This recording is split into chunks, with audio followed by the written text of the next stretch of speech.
DXDC Radyoman Report.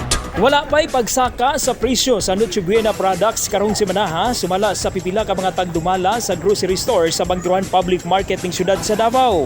Sa pagkikinabi sa DXDC Armen Davao kang Jovelyn Kalibay, tindira sa usa ka grocery store sa Bangkiruhan gisulti niya, wala pa'y pagtaas sa presyo sa Noche Buena products.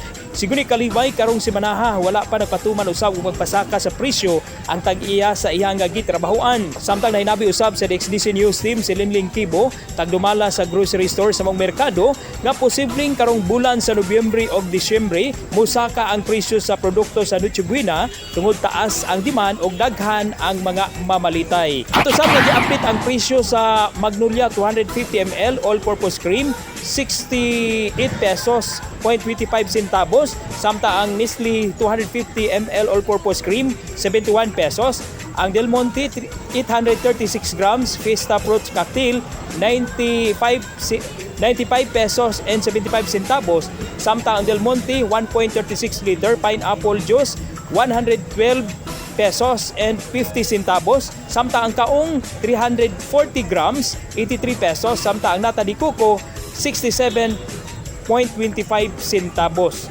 Ang macaroni 80 pesos ang mataga kilo, samtang ang mayonnaise 1.5 liters 165 per bottle. Mao kana natong update live gikan diri sa may Bangkiruhan Public Market ning siyudad sa Davao kasama mo sa balita ug serbisyo publiko Radyo Madon Pulayaw Tatak RMN.